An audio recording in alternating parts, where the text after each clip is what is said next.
Tranquilo? Beleza. É isso aí mesmo. Beleza, vamos em frente aqui. Aí, ó, resolvendo uma equação diferencial de primeira ordem. Tem técnica, pessoal, tem técnica. Não é, assim, a coisa mais fácil do mundo, mas também não é a coisa mais difícil do mundo. É longe de ser a mais difícil do mundo, tá certo? Existem equações muito mais complexas do que as equações diferenciais ordinárias, que são essas que a gente vê. Então, fiquem tranquilos quanto a isso. Agora, o jeitão da coisa é como eu acho que foi o Gabriel que falou. Exercitando é que você se torna craque no negócio. Se você ficar só observando, eu vou te dizer que de repente não será o suficiente. Você tem que colocar a mão na massa para treinar. E deixa eu falar uma coisa para vocês. Quando vocês entrarem no próximo componente curricular sobre circuitos elétricos, que são os circuitos elétricos aplicados, começa daqui, ok? Começa dessa parte. Por isso que eu estou aqui, ó, pré-digerindo a coisa para vocês. Aí vocês entram com a atitude de vocês. Pô, eu vou pegar aquilo que o Luiz praticamente mastigou e eu vou tentar me especializar nisso. Vou tentar resolver vários exercícios para me tornar muito bom nisso aqui. Porque, cara, é só com exercício, acredite em mim. Não tem fórmula mágica, tá? Por quê? Porque é uma técnica, ok? Técnica, o que é que você faz? Pratica, pratica, pratica, chega uma hora que você já nem pensa mais, faz tudo no automático, tá? Então ele colocou aí uma equação diferencial de primeira ordem, e aí já deixa eu explicar para vocês uma notação, que para vocês isso aqui vai passar a ser muito trivial. Quando você representa x ponto de t, isso aqui é a mesma coisa que dx de t dt, ok? É a primeira derivada da função x. Observe o seguinte, ó, x aqui não é uma variável. X aqui é uma função, ok? Quando a gente coloca o ponto, primeira derivada. Quando nós colocamos dois pontos, significa dizer derivada de ordem 2.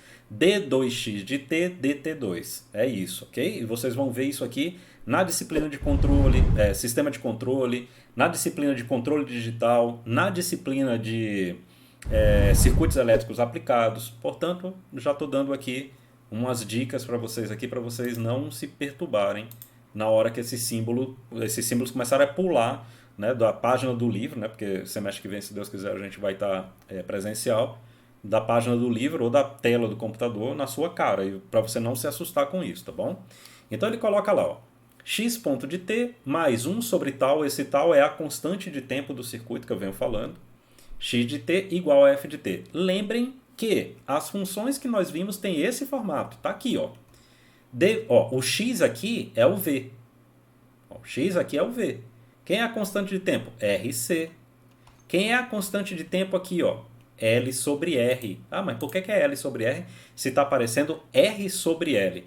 É que lá é 1 sobre tal. Então, o inverso disso aqui é L sobre R, tá? Que é a constante de tempo para um circuito RL. Igual a uma constante vezes a função. Pronto. Ó, é igualzinho que nós estamos vendo aqui, só que aqui de maneira genérica, lá de maneira aplicada. Tá? E que ele coloca com condição inicial de que x de t0 é igual a x0. Ou seja, a função x é definida para o tempo inicial, para o instante inicial. E ela tem um valor inicial. Esse valor inicial é x0. Por exemplo, se é uma tensão, significa dizer que sobre o capacitor tinha uma tensão inicial igual a tantos volts. Se é em cima do capacitor, tinha uma corrente inicial em cima do capacitor que era tantos amperes. Então é sempre assim, tá? Em que x ponto é dx dt, né?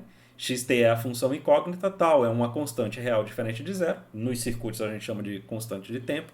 E f de t é uma função dada. Pode ser uma fonte de corrente, pode ser uma fonte de tensão. Como será visto nos cursos de cálculo, né? Aí eles estão fazendo o cálculo, né? A solução geral dessa equação para t maior ou igual que t0 é dada por, aí vocês vejam aqui, ó. A solução x de t é igual a xh de t mais xp de t.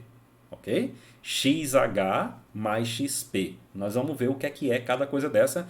E nos livros tem nomes para isso, tem termos para isso, tá bom? Por exemplo, resposta natural e resposta forçada. A gente tem essa nomenclatura dentro dos circuitos, tá? Aí ele fala em que XH de t é a solução geral da equação homogênea. Então, quando a gente coloca, quando a gente zera a função f de t, então, por exemplo, se nos nossos circuitos as fontes estivessem desligadas, porque, vamos voltar aqui. Então, ó, se S for zero, aqui fica tudo zero.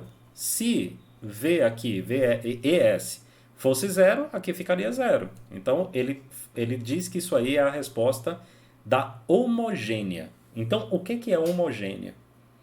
Uma equação diferencial é considerada homogênea quando ela é igual a zero. É isso, quando ela é igual a zero. Então ele coloca aqui, ó, em que XH de t é a solução geral da equação homogênea. Você pega a equação diferencial e iguala a zero. Aí o f de t? Não. Para calcularmos o XH, você zera o f de t. E transforma a equação diferencial em uma equação homogênea. É isso, tá? E xp de t é uma solução particular da equação completa 4, ou seja, com f de t da forma que ela é mesmo. Eu não zerei f de t.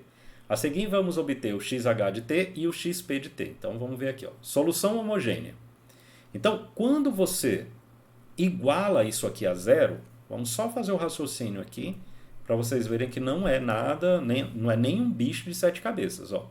Eu tenho aqui essa equação e se eu passar, ó, se eu disser assim, né, x ponto de t é igual a menos 1 sobre tal x de t, se eu quero calcular o x de t, pensem comigo. Qual a derivada que dá igual à própria função? Se eu pegar uma exponencial e derivar essa exponencial, eu tenho isso aqui, né? Então, geralmente, essa solução é uma exponencial por causa disso. Porque a exponencial, a derivada dela, dá uma exponencial. Então, notem que é assim, eu tenho que saber o que é função, eu tenho que entender as derivadas e integrais para poder chegar aqui e dizer, então, a solução para isso aqui tem que ser uma exponencial. Por quê? Porque a derivada da exponencial é uma exponencial. Entenderam, né? Que não é bruxaria, é método, tá? Então eles falam aqui, ó, x ponto de t, x ponto h de t é igual a menos 1 sobre tal xh de t. Por que colocou h? Porque é a solução homogênea. Beleza. Aí ele vem e fala, então o xh de t deve ser num formato exponencial. Por quê? Porque quando eu derivar, vai dar uma exponencial. Certo? Quando eu derivo essa exponencial, esse p vem aqui para frente. Ó. Tá? Vocês sabem fazer derivada, então não vou explicar a derivada. Mas o p está multiplicando o t. Lembrando que t0 é um valor constante. A derivada disso aqui é 1. 1 vezes p é p, o p vem para frente. Então, x.h de t é igual a essa constante, a p exponencial de p, t menos t0. Aí ele vai e faz a conta dele. Ó. Então, em que a e p são constantes, substituindo 8 em 7. Então, substituindo essa equação aqui de baixo nessa daqui, note que essa daqui é a derivada. Essa daqui é a função, é a integral dessa daqui, né?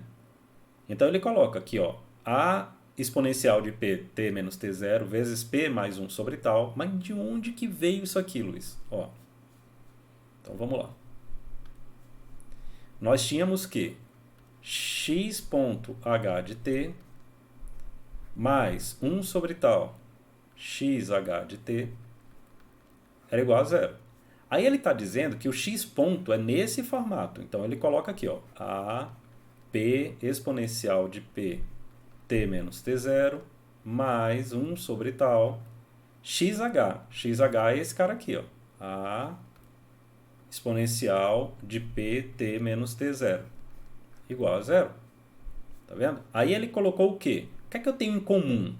O a, então tá aqui, ó, o a exponencial de p t menos t0, e aí o que sobra? Se eu retirar esse termo em comum, o que é que sobra? P mais 1 sobre tal. Vezes esse termo aí que eu disse que era o termo comum, que é o a vezes exponencial de p t menos t0. Aí ele iguala isso aqui a zero. E, ó, se isso aqui é diferente de zero, por que que isso aqui é diferente de zero? Cara, porque se isso aqui for zero, eu estou dizendo que a função, a solução é igual a zero. Lembrem que isso aqui é a solução, ó. A exponencial tal. Então, é esse cara aqui, ó. Esse cara